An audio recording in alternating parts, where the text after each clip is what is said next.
Hi, this is Anthony from, I'm currently working at Monte Deloitte Tokyo office, and I'm originally from China, and I lived in the US and now I'm living in Tokyo. So thanks so much, Angela, and I really enjoy your time, and I hope everybody can sign up your channel.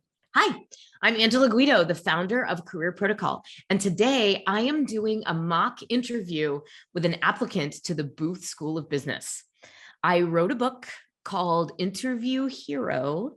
And if you want insights on how to master the art of storytelling and ace any interview ever, please check out my book. If you're interested in working with the Career Protocol team to prepare for your interview in the style that I'm about to do with Anthony, please sign up for a what we call our interview excellence package. I think that's what we call it, but it's a chance to work one-on-one with a Career Protocol instructor on your MBA or job interview so that you can really make a connection and put your best foot forward. Let's see how it goes with Anthony. So first thing I want to say is congratulations for getting invited to interview at Booth. I think you have a really cool profile. And I have to say, like, as a member of the Booth community, as a Booth alum, I'd be very happy. I'd be very proud to have you as a member of our community. And I'm pretty sure that the admissions committee feels that way as well, which is why you're in this position. So you should feel very good about where you are, and really congratulations on making it this far. Thanks so much. You're welcome. Now your interview is tomorrow. So given that we don't have a lot of time, I'm going to take a pretty light touch in this conversation. What I usually find is that there's a big range of what you can do in the interview that actually works. There's not like a perfect way to do it or a right way to do it. And so since you don't have so much time to like change around everything, I'm not going to give you too much to worry about, but I am going to help you tweak those very most important questions that we know for sure are going to come up so that you feel confident that you're ready to put your best foot forward. Okay. Appreciate it. Yeah. So before we actually get into the questions, let's do a little bit of like aesthetic check-in here. So is this where you're planning to be sitting during the interview? You mean like this host background? Yes, this will be the place I'm gonna be sitting for tomorrow's interview. Okay, so this isn't terrible, but I have a video about how to set yourself up for a Zoom call.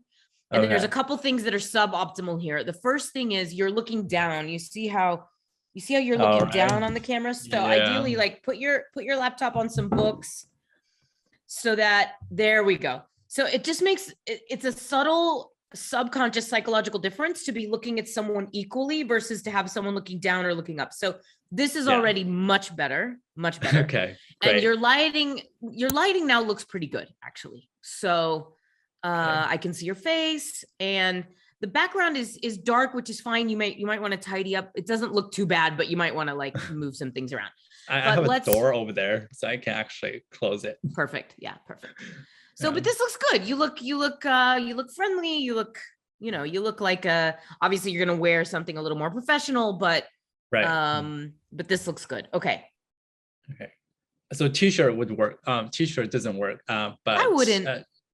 I mean, look, my recommendation is to just look sharp. Okay. Don't you just feel better when you look sharp?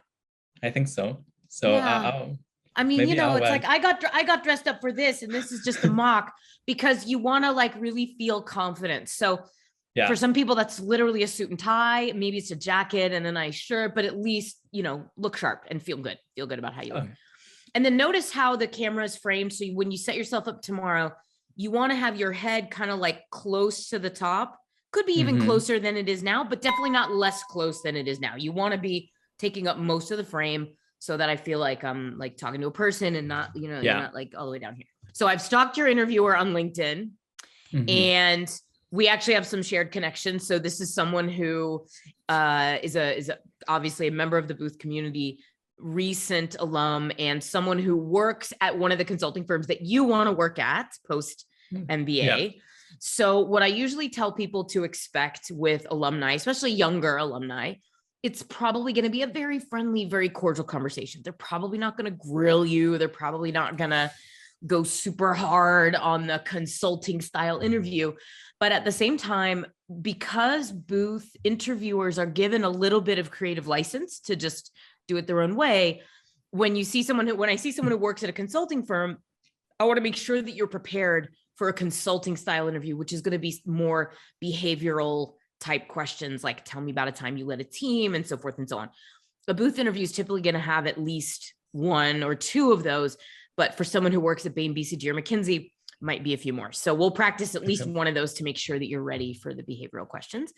But in general, in a booth interview, there's really two questions that you just want to be ready to nail out of the gate. The first is the walk me through your resume, which is where we'll start. And the second is the kind of conglomerate of what are your goals, why an MBA, and in particular, why booth. They really want to know that you are a booth kind of guy. So, we're going to do all that. That's where we'll start. Okay. So I think shall we just start with the walk me through your resume? Sure. Thanks so much for taking the time, first of all. So my name is Anthony, and I was born in China and then moved to the US 10 years ago for graduate studies at USC and Columbia University. While working as an intern at the Brookings Institution, I got connected to a director from Japan and moved to Tokyo to join the consulting industry here. And I stayed with Accenture for a year while working on projects related to consumer experiences. And I got connected to my former manager. He very kindly introduced me to Deloitte, and that's where I am. I'm working as an innovation strategy consultant in Deloitte for 5 years. Okay. Now, first question, how long do you think that was? I think it's 30 seconds. It was a little more. I want to say probably close to 40 seconds, but quite short for a walk me through your resume. Okay. And I have a particular philosophy about the walk me through your resume. If you watched my videos about this, do you remember what's my philosophy? For the resume one, I haven't watched it yet. So okay. So that's okay. So I'm going to teach you right now. So I really believe that this is in some ways the most important question because it's the first one. So your interviewer will be coming in probably from some other meeting. They're like distracted. They have to take a minute to like get settled into the conversation. Yep. So they're not really running the show just yet. They're just kind of like, all right, tell me something so that I can like get present.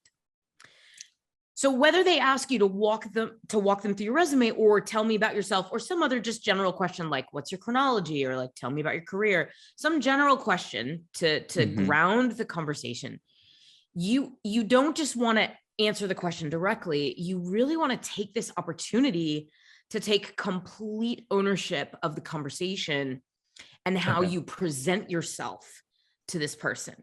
And so having read your essays and having looked at your resume, I would say that answer that you just gave me was terrible because it doesn't even come close to capturing what an interesting and amazing person you are.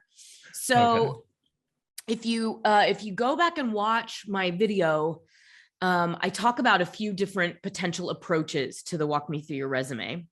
I think the one you're going to want to use is some version of a thematic focus. Because I'm going to like take a lot of liberties here. So feel free to reject anything I say, but I think you're going to agree with what I'm saying. To me, if I think about what is the unifying theme of your career, like what are you all about? I think you're really all about public welfare, public well-being. And I'm talking about your advocacy work against sex trafficking, your healthcare focus, the fact that you did public policy work already, and the fact that your goals are all like healthcare. Like your essay was super detailed. It's like, I'm a healthcare dude. I'm going to get into the science of it. I'm going to grow this business. You're actually on a specific mission. You're not just some random consultant. You know what I mean? Yeah. So you really want to that's what I want to do after MBA. Yeah. Well, and you've done some healthcare projects at Deloitte, no doubt. Yes, I did.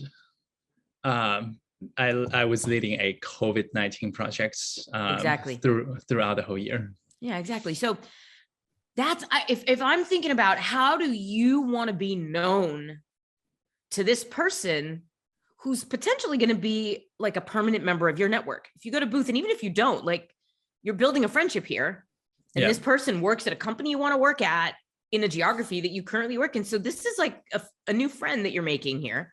So you want to think about like, how do I want this person to know me?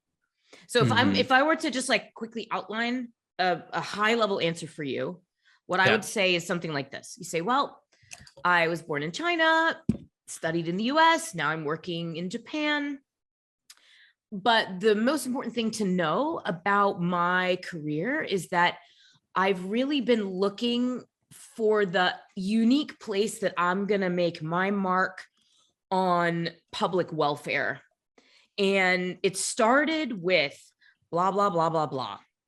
And now you might talk about your personal experiences here, or you might just say it started with, my work at the US State Department. It started with my master's. You can say, you kind of want to bound it in whatever way makes the most sense to you. And actually, just a second, let me get your resume back in front of me. You go back as probably it's the State Department is where you want to start, and your master's. And so my first kind of passion was blah, blah, blah, blah, blah. This is what I did in this role. I got my master's in this thing. And I really, really enjoyed this. I found it, excellent in all these ways.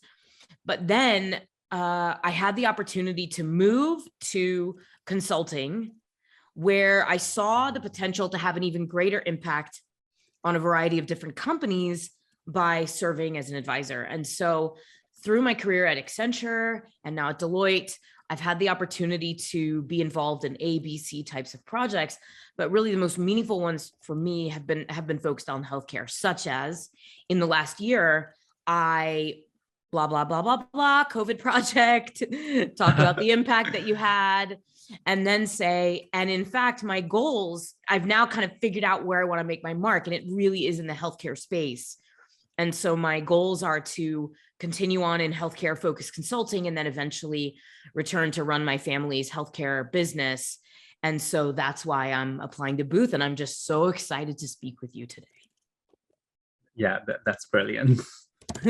So you see what I did there? It's like you're taking a position about who you are and how you want to be known. You're not just like going through the motions. Okay.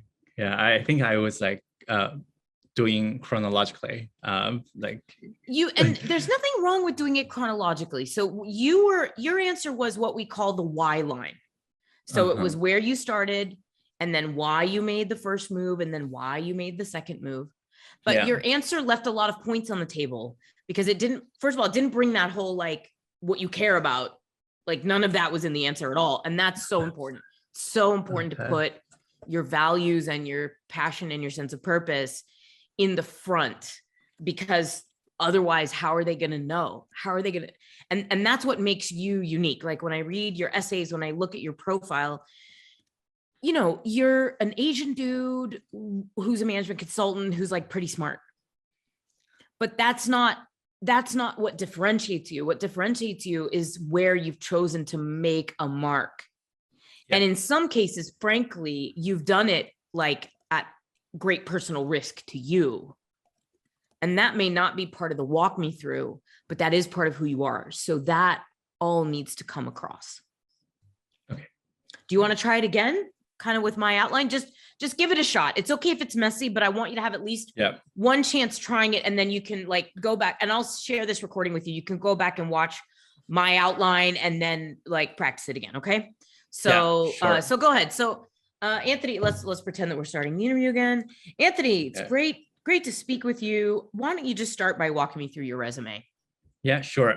Thanks for your time today. So, this is Anthony. I'm currently working in Japan, and I just want to share with you one of my biggest passion is in healthcare, and the main reason why I developed such a huge passion for healthcare is because of the past projects that I did at Deloitte. And at Deloitte, I was leading a lot of projects in healthcare, for example, designing a customer strategy, build subscription businesses, and also consult for new business development, collaborating with the startups.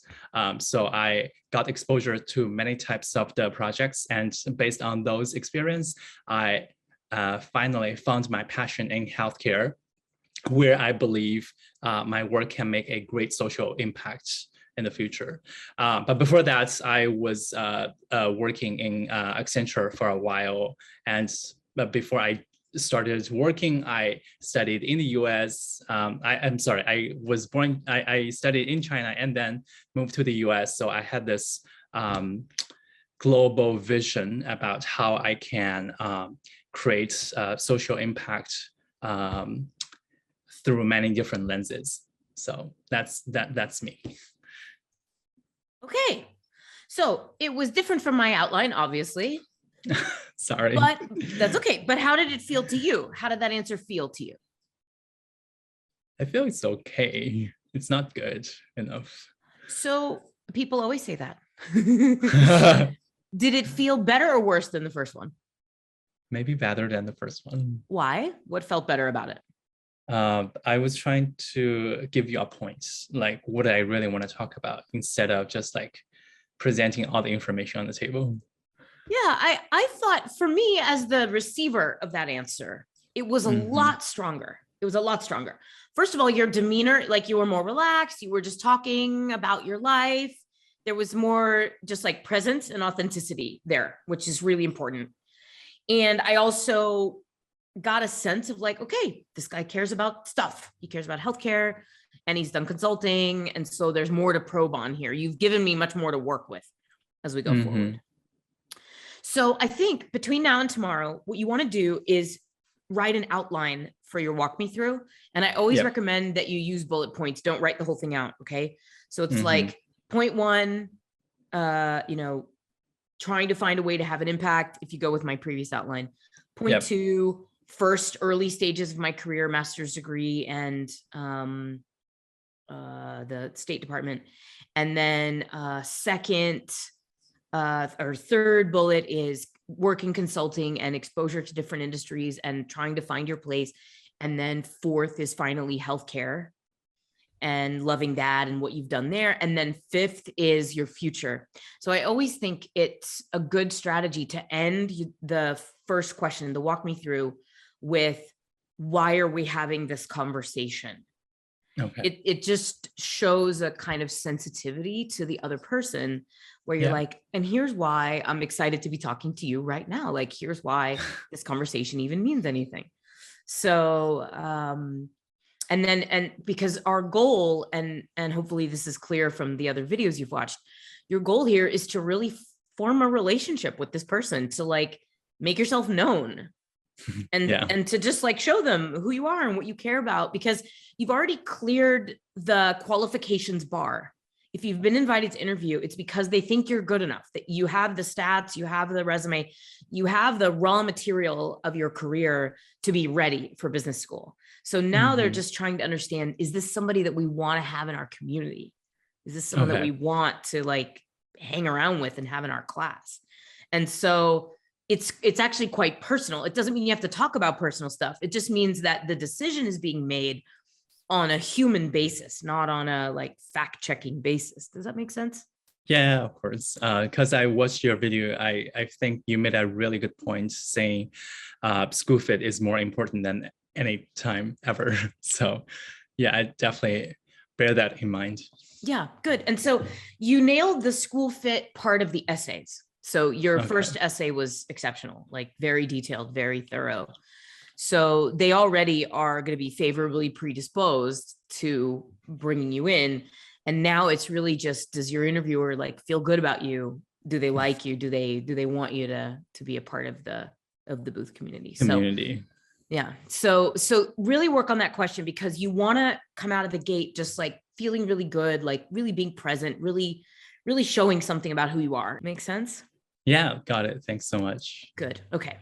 So now let's move on to the next kind of set of questions, which is, what are your goals? Why do you want an MBA and why Booth?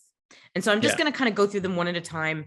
recognize that they could theoretically come in any order. So you'll want to be prepared to, to roll with the punches. But let's just start with your goals. So, Anthony, tell me what you want to do after business school. Sure. So in the long term, I plan to join my family business as a CEO and make my family business a global leader in the bioengineering industry. And also I want to build my own company, which may be in the form of a subsidiary of my family business, to develop cure and treatment for HIV and infectious disease. In the short term, so in order to achieve the long-term goals, I'm thinking to join a strategy consulting firm after MBA, like BCG or McKinsey, because they have this specialized healthcare consulting for me to build that knowledge in healthcare industry and also build the connection to the industry.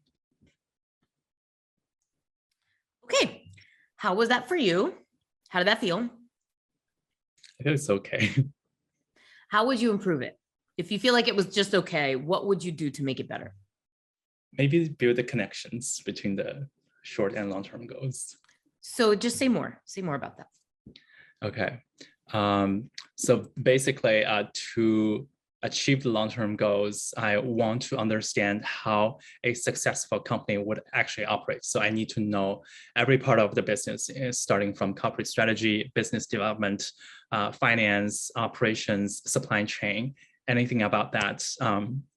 But since I'm a strategy consultant right now, I have no experience in that part of the business. So I want to deepen my expertise through working on several healthcare consulting projects with my clients to really understand that industry and the business. Okay, interesting. So that was solid. All right, that was a good. Yeah. One of the things you want to notice is that you're quite good off the cuff. So okay. I've asked you 2 questions that you weren't prepared for, but you did really well. Okay, so you should feel quite good. A lot of MBA interviews is just like curveballs and like just being able to answer a question on the fly. And that's not really a skill that I can teach you in an hour. So it's good that you already have that skill. You're doing really good. Okay. So, so the thing that confused me about that answer from a content perspective is that you're already a consultant. Yeah. And so you haven't gotten that experience, but now you want to become a consultant to get that experience. So that's a little bit tenuous. Is it because the current place you work doesn't do a lot of healthcare work? Is that the issue? Yeah. So let me help you understand the context. So I'm a strategy consultant at Monty Deloitte. We are not specialized in any industry. So we are taking in any industry projects with any teams. So currently I have experience in healthcare, but also in energy, automobile, consumer business. So very broad, but not specialized enough. Now, the thing to understand is that in your first year or 2 at BCG or McKinsey, you're going to be forced to be a generalist anyway. You know that, right? Yeah, so, I do. So you want to say, it's okay to say that you hope to specialize, but just show that you understand how things work. So you say, I really want to, I very quickly after joining an elite strategy consulting firm such as BCG or McKinsey, hope to really specialize and go deep into healthcare, and in particular focused on biotech and new health tech companies that are changing the playing field, and really just get exposure to all the different functions and sort of problems that these businesses are facing through my work as a consultant in the, next several years post MBA. And that will prepare me then to transition into a leadership role within my family business, and et cetera, et cetera. Okay. So now you put the long-term first, which works quite well here because that is your driving passion. You are working towards the long-term. The short-term, I think, is really just your best guess about what's going to get you there most efficiently. Yeah. And so the thing that you're sure of is the long-term. So that's an appropriate thing to put first. I think that was a good call in the way you approached the answer. The only thing so in addition to just a little bit more connecting the dots, which you did here in that second answer, the only thing I'd love to see in this answer is just a little more passion. And so this, I know it's hard because we just started, right? Like this is the Yeah. second, it may or may not be the second question. There may be some other questions that come in between, like you might get some behavioral questions mixed in. You might get a booth interview is a little bit Wild West. They're true to the free market principles through and through. They kind of let interviewers make a lot of their own choices. So you could get any number of questions that, you can't possibly prepare for, and they may or may not be your, the first or second question. But here we are talking about what you're genuinely passionate about. Mm-hmm. I just want to see a little more of that passion come across. And you can even do it like, so you just walked me through your resume, right? And you said healthcare. Yep. So now you can say, so as I mentioned, I'm committed to healthcare. I'm incredibly passionate about this space and about using my career to advance technologies across a variety of dimensions that really improve people's lives. So in the long term, my family runs a business. It's a blah, blah, blah kind of business. And in the long term, I plan to return and be the CEO of this company and grow and expand it in a few different directions, including blah, blah, blah, HIV, curable diseases, these things that you said. Okay. Mm-hmm. However, given that I've only been a strategy consultant, I don't feel in any way prepared to really run an operating company right now. So exactly. That's why I'm applying to business school first, to get this broad exposure to all the different functions of business. And then I intend to return to consulting after my MBA, but I hope to join a McKinsey or a BCG, where after a year or two of being a generalist, I can really focus on healthcare and really build experience across a variety of different functional issues and go deep in the healthcare space, so that after a few more years in consulting, I've really built not just the inner confidence to lead a business, but the cross-functional expertise and exposure that I'm going to need to run a large company. So that's my plan. You can just stop talking at that point. You don't have to have a coda at the end, but just make it yours. Give me a little more of the this is what I'm doing. I'm excited about it. Okay. You don't have to force it. I'm not trying to get you to change your personality, but having read your essays, I know you're very serious about this. You're extremely passionate about it. So let your interviewer feel a little bit of that. Okay. All right. But the answer was good. Okay. The content was good. Thank you so much. Okay. So my next question for you, and now if you had given the answer the way I just said it, it kind of preempted the question, why an MBA?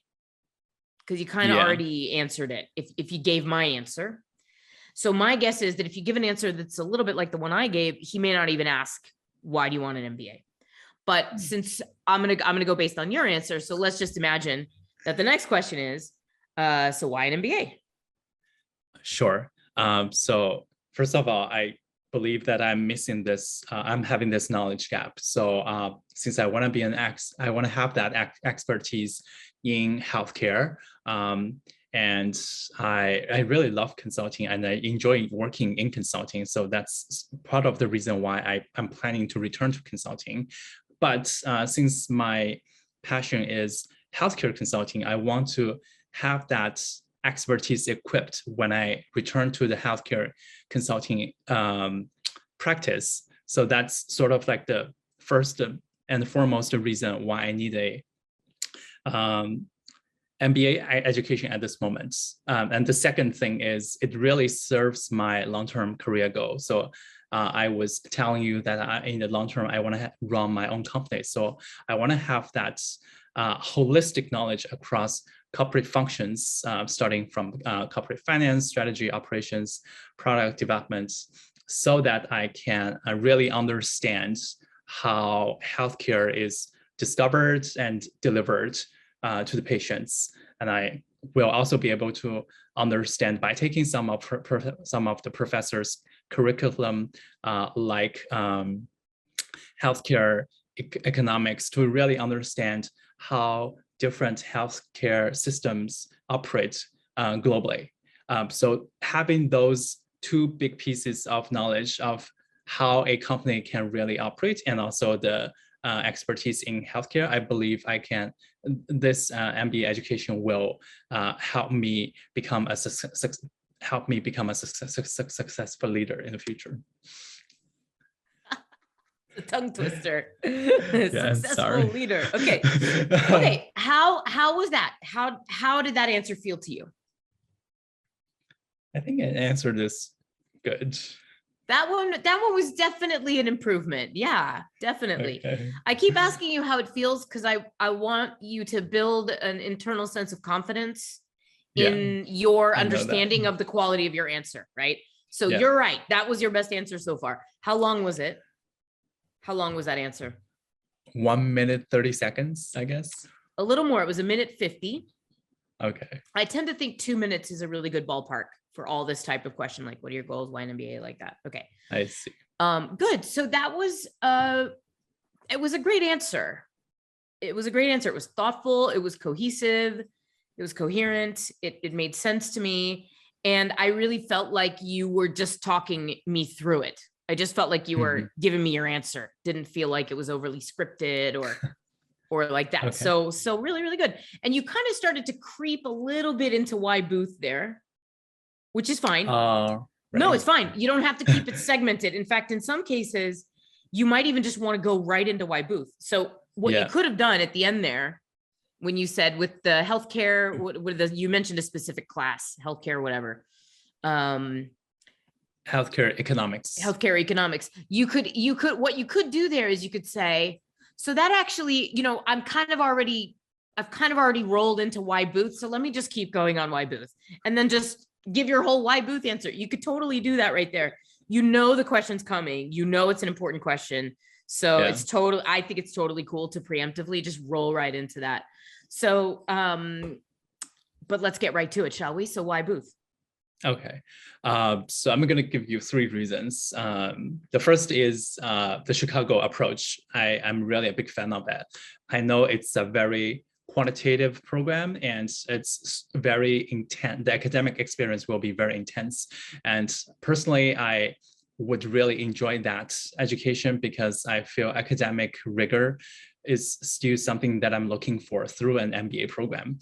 So since I have this strong need for healthcare expertise and also knowledge in finance, I will be able to build or design my own curriculum throughout the 2 years. So that's the first thing. And the second thing is more on the professional reason. So I mentioned earlier that I want to lead my own company. So I need to understand how to make decisions and think actually as a CEO or entrepreneur. So I know that Chicago Booth has this amazing Polsky Center for Innovation and Entrepreneurship. And you have this great resources such as Collaboratorium and New Venture Challenge, where I can actually build the basis to create my own company and continue to work on the business idea that I have been mentioned. Chicago Booth also has this great lead program where I would be able to have this opportunity to work with students at School of Social Work and also the School of Public Policy and find those people who share the same passion with me in addressing healthcare issues. And the last is I believe I'm a good fit for the Booth culture. So my manager at Deloitte actually graduated from Booth, and also I have another colleague who graduated from Booth. So we've worked on across many projects, and I feel they are very down to earth, and they also care about people, very collaborative. And I believe our personality are just like each other. So I really enjoy being with them, and also I'm looking forward to being part of this community. Great. How was that? I think it's okay. It's good, I think. It's good, right? You can be, it's so funny. People always want to be humble at this moment. But you should just, it's important to be honest with yourself. I think you pretty much nailed that one. I think that was a pretty solid answer. How long was it? 2 minutes, 30 seconds, I guess. Close. Your time intuition is really good. It was 2:20. 2:20. Okay. Yeah. And yeah, I don't really have any constructive feedback on that. I think you might get some follow-up questions. Like, how do you plan to participate in the booth community? What clubs are you going to join? What classes are you excited about? They're going to probe on all that stuff. But I know from having read your essays that you're ready. You're ready for those questions. So I don't think we necessarily need to practice any more of those.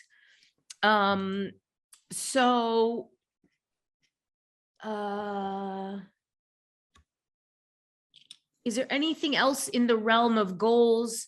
Why booth, why an MBA that you feel like you want to practice? Are you concerned about any of that? You know what you need to do now, right? Yeah, I think we're all good. I guess what I'm worried about is the behavioral questions. Okay. I don't know what's gonna come up. So let's get right to the behavioral questions then. Thanks. Now I'm going to draw from actual past booth interviews here. And one of the things I really just love about booth is that they give the interviewers really the chance to like bring their own special sauce to the conversation. So I'm going to ask a question that I think is not an unlikely question to come from a management consultant interviewing you for booth. So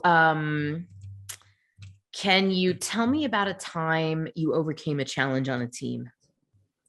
Sure. I guess that's pretty standard for a management consulting. So yeah, of course, 2 years ago, I was working on a project with one of my German colleagues, and I think he just graduated from college. So he was like fresh off the boat, and he was very excited about joining this industry. So, but the problem was my manager was on holiday. So I think he was just got married. So he was in Paris for a whole month, and he very kindly asked me to give some tips or advices to this new freshman who just joined our team.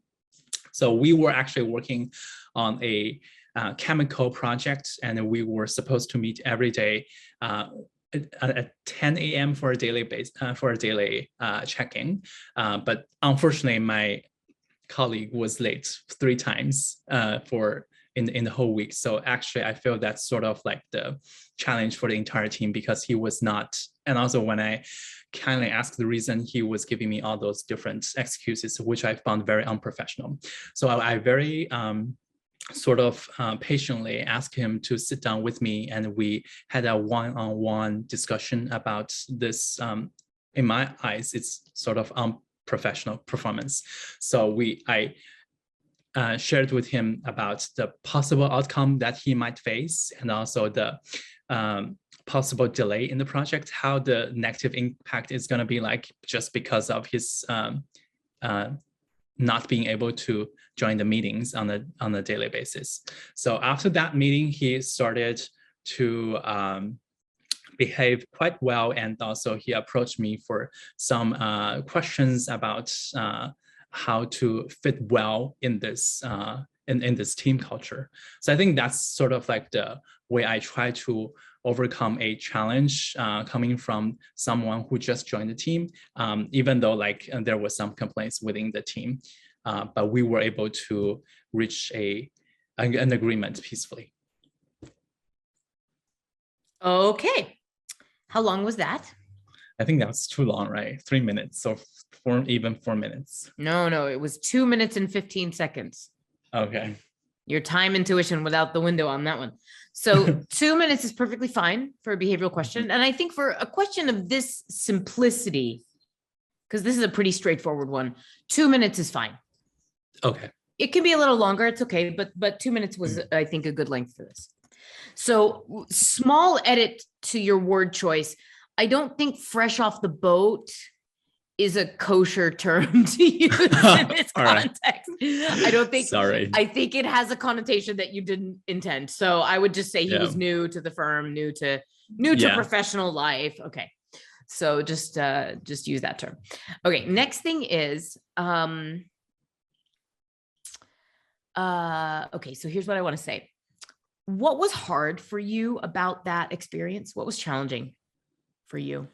The challenge for me was not, I was not sure if I should be able to speak up because we were at the same level. He is Got a it. consultant, I'm a consultant. Got So it. I didn't feel I have the authority to Good. tell him what to do.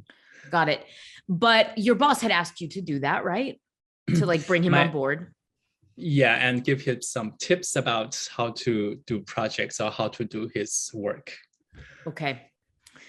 Good. And so you kind of found yourself almost having to like discipline a peer. Right. Because Okay. actually during the first few conversations, I was asking him why you were late. And he was giving me this attitude that you're not my boss. Why do I have to answer all of the questions? Very, very good. Okay, very good. So so your answer was all right. It checked all the boxes. It was a complete answer. It showed me a lot about you. But since we're here, let's see if we can just make it a little bit more engaging and a little bit more revealing. Okay. Yeah. So this thing about there was like a power dynamic. Yeah. That didn't come out in your answer. Do you see that? Yeah, because you asked me the challenge. So I feel, okay, I was missing that part. Well, it's not that, no. So the reason I asked that question is because my philosophy about behavioral questions is that you really want to tell a story. Yeah. And the STAR framework is kind of like famous for how to approach. It's like situation, task, action, result. And your STAR execution was solid. But I prefer what I call the 4 C's framework. This is like my framework from my book, Interview Hero. Yeah. And it centers around the conflict to you and the choices that you made to overcome that conflict. So the broader conflict of like, dude was coming late to meetings and it was causing a problem. The broader conflict was clear, but the conflict to you personally wasn't clear. And that's the most meaningful part. That's what makes it really interesting because now I understand, oh, he was navigating a politically delicate situation. It took courage. It took conviction. It took like tact. Do you see how it casts a much more colorful picture when you show me that part? So I think what you want to do is you want to say, all right, he was new. We were at the same level. My boss kind of asked me to give him tips for success. So he's showing up late multiple days in a row. And I noticed that the team was also having a problem because it was delaying our start time. And we weren't able to create a cohesive vibe with the team. Yeah. And so I started just like when he showed up late, I asked him why he was late. And I did this 3 times. And each time he responded, he was a little bit more like defensive. And his attitude, I could tell he was like, we're at the same level. Why are you challenging me? So that put me in a difficult position because I felt the need to be responsible for our team's constructive dynamic. But indeed, he didn't report to me. We were at the same level. So I really had a choice to make. Was I going to confront him or was I going to just hope that it resolved itself by the time my boss came back? And I did decide to confront him, but I knew that it couldn't be like me telling him what to do. I really just had to lay out for him how the culture works and the expectations are and make him aware of the potential consequences if he continued to behave like this. And so that's what I did. I sat him down. I said, look, here's how we are. Here's the impact when you show up late. And I'm really hoping you're going to be successful here, but it's going to be hard if you can't just like show up to meetings on time. Do you have any questions for me?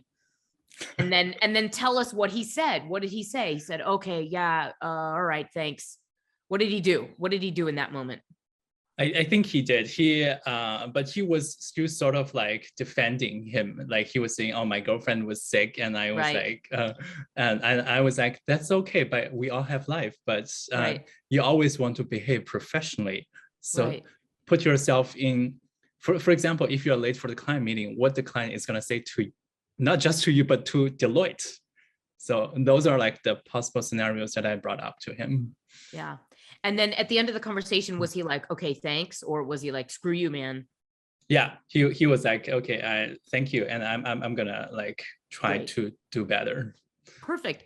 So at the end, he thanked me and said he was going to try to do better. And in the end, he did. He turned his behavior Yeah. around. We developed a really great, like, collaborative relationship. And in the end, the project was a success, and it, it all worked out. Now, bonus points here, because see, you showed me that the challenge was, do I have the authority and do I have the courage? And then if I do, so the answer to that was yes. And then the question is, okay, how do I do this so that he can benefit from what I'm saying and not just be defensive? And so then you showed how you did that, right? So you actually learned something in this story.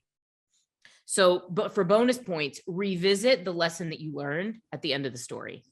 So what did you learn? Okay, so you say it all worked out, we had a great relationship. So like, what's the end of the story? What did you learn? Go ahead and pretend we're finishing the answer here.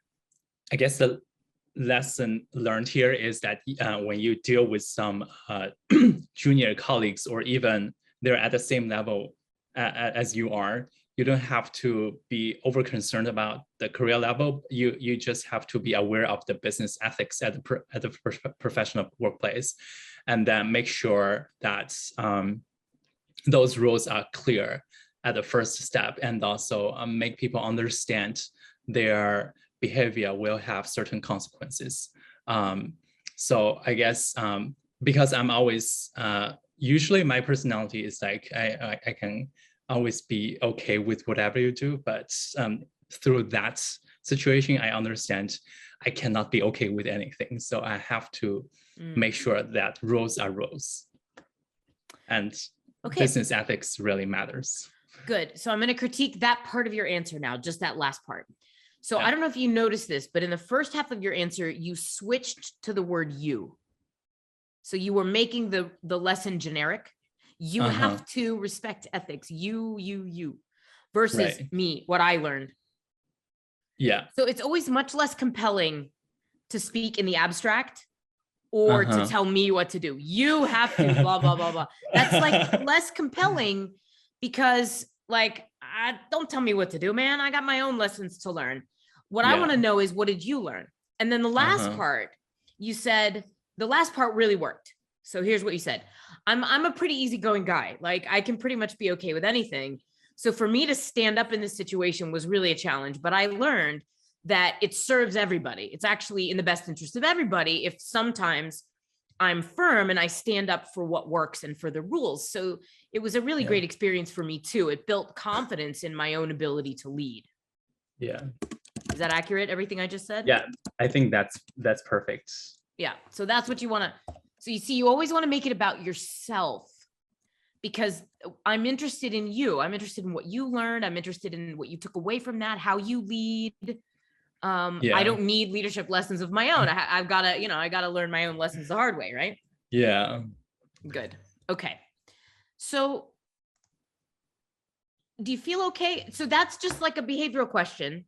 Yeah. And you did a solid job. So I think you just kind of want to think through, what are your favorite experiences? What are the stories that you most want to tell? So obviously the COVID project, and perhaps your advocacy work. You've got a lot of different pieces of your life that you probably want to do your best to bring into the conversation where appropriate. And so then you just kind of want to practice your stories as if they are fitting with different questions. So other kind of questions that tend to come up: tell me about a time you failed. Tell me about a time you led a team or led a team to produce results.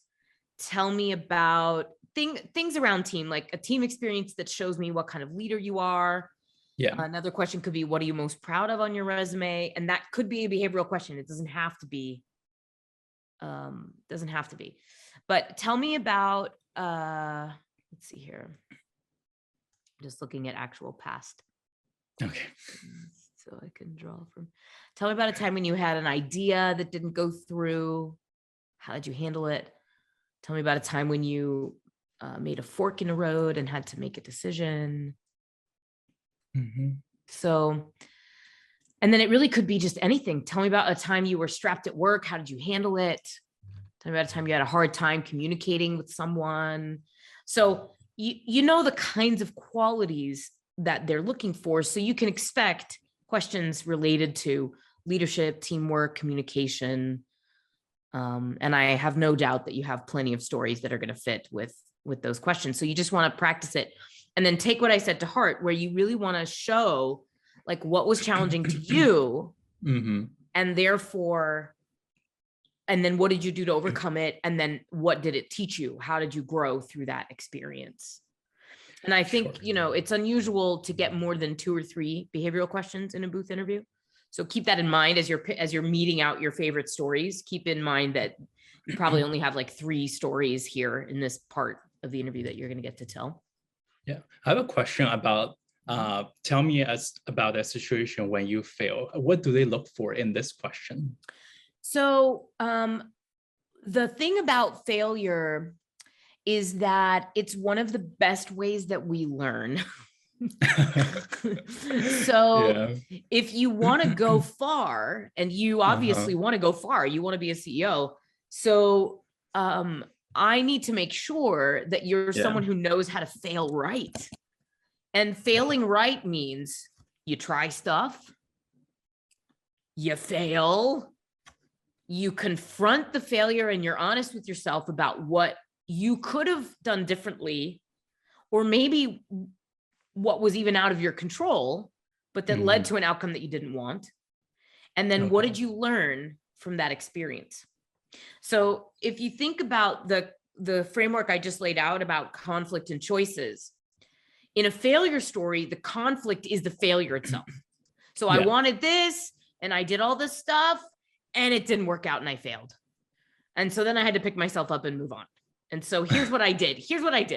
I analyzed my behavior, my choices. I realized I should have done X, Y, and Z differently. I resolved to learn more about XYZ that had blindsided me. And then later, now ideally, you'll have a story about a later time where something similar happened where you actually succeeded. So you can show where you actually learned and implemented the lesson and improved. But that's not required. It's okay if you just show like, here's what I learned. And now I'm always sure to do A, B, C differently, you know, so as to avoid such failure again, something like that. Do you want to try the failure question? We can do one more. Yeah. Actually, I never thought of a failure question. So I don't, I'm not sure. So failure, it doesn't have to be something gargantuan, right? It can be like, I'll give you an example that could work. You wouldn't want to use it now because you've already used this story, but trying to get your colleague to behave differently by just asking him why he was late. That strategy failed 3 times, right? Yeah. So, but that is a failure. It's a small one, but it's a failure. And you learned, okay, that doesn't work. Let me try something else. And then you tried something else and then that did work. So I got a story. Maybe maybe you can help me figure out if this is going to be working for the interview. So it's sort of like when I just joined Deloitte and I found that our team has this amazing algorithm software, but nobody actually use it. And basically, you know, my colleagues prefer to do all of the data analysis in Excel, which is very mechanic and very manual. And I feel like since we have this quid, why don't we try it? But nobody actually want to try it because nobody knows how to do it. So I went ahead and tried everything and put all those data visualizations through that, run all the data through the algorithm, and we got all those beautiful charts. But my manager didn't really like it. He was like, why didn't you follow the rules? So why don't you follow the proven method that we have been doing so long? So at the end, I guess I failed to convince the manager we can do this whole thing a different way, but he prefers the traditional way to do it. So I guess that's the fail story. But very good. It's absolutely a failure story. Absolutely. Absolutely. Yeah. But I guess what I learned is we can always try new things and talk to somebody who has authority, because actually it's not a complete rejection. So he actually found that we have this thing, and he took some of the charts. He did not take everything, but he still stick to the Excel method. But he took some charts, the data visualization part, into the presentation. So I think that's the compromise of two different approaches. Yeah, very good. So the only thing I would do is close down the anecdote for me. So you tried to get him to use it. He took a couple of charts, but he kind of schooled you for like not doing it his way. Yeah. So that's a moment to make a choice. Are you going to fight for this algorithm that's right? No. Or are you going to be like, okay, I yield, I'm going to move on and fight different battles, right? Yeah. So obviously you decided the latter. So now I'm kind of left, if I'm interviewing you, I'm left a little bit with a question of like, well, how is this guy going to influence people? He tried one strategy, which was show the fruits of the labor and hope that they speak for themselves. But he didn't take it all the way. He kind of stopped and was like, okay, I give up. But now but I happen to know that you're an influential guy. So what's your response to that? How are you going to close down the story so that I can still see that you're someone who, when the moment is right, you do fight for what you believe in and you do exert influence? I think what I did was I invited the manager to have a chat, like because there was a lot of manual work. I was saying if we run some of the data and to make it visualize through that algorithm software, it's going to save a lot of teamwork. It's going to save a lot of resources for the team. But he was still saying that this is going to take so much time because we don't have this software introduced to the team members, and it's going to, we would even need to have some training programs for the team members to use this software. I think in the end, I helped the manager understand the merits of using that software, but because of some maybe logistic issues that he believes it's going to take so much effort to introduce the software to the entire team. I think it's sort of like it didn't work out at the end. Yeah. So this is an issue of picking your battles. So I'm sure that you could have gone and done more research and proved, okay, we don't need to teach everybody this, or if we are going to teach everybody this, here's what it's going to require, and here's the training, and here, right? You could have said, I'm going to make this happen, and then you could have figured out a way to make it happen. But you obviously decided, no, that's not worth my time. I'm going to go fight other battles, right? Yeah, because I was too junior at the time, and he is a senior manager, so there's nothing I can do. Well, yes. But if you really believed that that was important, I think you still would have fought for it, even though he was senior. So to me, a good way to end this story is to say, so he didn't like the idea because of all the changes it was going to require and the logistical burden on the firm to like implement this new solution. And even though I just thought it was so cool and I really wanted us to use it, I understood his point. And rather than just like continue fighting the battle and trying to make it happen, I decided to dedicate my energies elsewhere and move on. But I'm really glad I tried it because I learned some interesting things about the algorithm. And it also gave me the chance to like practice challenging the status quo, which is something I hope to do much more going forward in my career. I guess the one good result is that he allowed me to use, he was okay with me using it. It's just like, so he let you use it on that project and on future projects. Yes, he did. Oh, good. Okay. So that's a win. Yeah, that's a win. But she could say, look, I wanted everybody to use it. I failed. I totally failed to convince. I failed to convince my manager to get everyone to use it. But a small victory was that I got to use it on all of my projects. So at least my efficiency was improved, even if I couldn't help the rest of the team. Yeah. I think that's a good way to go. Okay. That's a good one. Yeah. All right. Very good, my friend. So look, I think you're in pretty good shape. The good news is that if this had, even if your answers had been your first answer, obviously we kind of enhanced them together here. But even if your answers had been the first answers, you're doing all right. You're presenting professional executive presence. You've got good answers. You've thought through what matters to you. You've got a high degree of self-knowledge, and these are really the most important things in these interviews. So just take a little bit of time, practice the ones on the margin where you feel like you want to change your answer a little bit. Yeah. And, and then there's like a whole bunch of other questions that could come at you that are like, you could potentially curveballs. Like, he might look at a bullet on your resume and say, tell me more about this, or, oh, why the US, why this degree, why Tokyo, why? So be ready with all those, be ready with all your whys.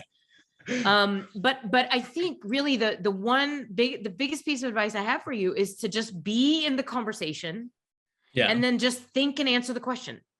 If you get a question that you haven't prepared for, you will know the answer because it's a question about you and your life. So don't worry about like getting it right. Just be like, what's my answer? Okay. And then just answer it. And I think you're going to do fine because you're a great candidate. You have a really interesting profile. And like I said, I'd be happy to have you in the booth community. So Thanks so much. I think you're going to do really well. Thank you. I think you really made me relaxed. So I think it really depends on the interviewer. So if the interviewer gets me nervous, I don't know what I would say during the How does the interviewer get you nervous? How does that happen? Like emotionless. I can't tell his emotion if that's the scenario. So there are a lot of people out there who think that that's the right way to do an interview is to play the poker face. Oh, wow. Which is unfortunate. I can't say for sure if your interviewer will have that philosophy. I certainly hope not, but it's possible. Yeah. And the thing you want to understand is that it doesn't mean anything. So a true story from my own experience when I was interviewing with BCG, actually, there was one guy in the Chicago office who just was like famous for poker face. And he was so bad at this that while you're talking at him, he'd be like over here on his computer, like doing something, like not even listening to you. And so I had him in the first round of my second year, and I came out of there being like, oh, well, at least I tried. And then I made it to the next round. Oh, congratulations. Well, but this just illustrates that the poker face, you can't take it personally because it's just a strategy. It doesn't mean that they're not enjoying the conversation or that they don't think you're great. It's just they have this belief that they need to pretend that they have no emotions. So what my advice is, if that happens, that you just stay present to what you're saying. Stay present to what you're talking about. And maybe like instead of looking right in their eyes, because we're on Zoom, so I can't really tell exactly what you're looking at. You just look at a point that's close to the camera so that you're not even looking at them. And you're just like telling your story and you're excited about your story. And then who cares what they're doing? They're just like an image on the screen. But that's a way to keep your confidence and not get lost in the like, am I doing okay? I can't read this person. I don't know what's happening here. For people with a high degree of emotional intelligence, the poker face is really hard to deal with. So, and that's why they do it, because they're just trying to see what you do. So if you get a poker face, just look at the camera, don't look at the person's face, and then just get lost in the story because you've got great stories. You've got interesting things to say. So just have fun talking about them. And I think you're going to be fine. Thanks so much for the great advice. Yeah. It really helps. Yeah. That's an important tip. Okay, cool. So, good luck. Like I said, I think you're going to do well. And I'll do my best. Keep me posted on how it goes. Yeah. Thank you so much, Angela. I really appreciate your time tonight.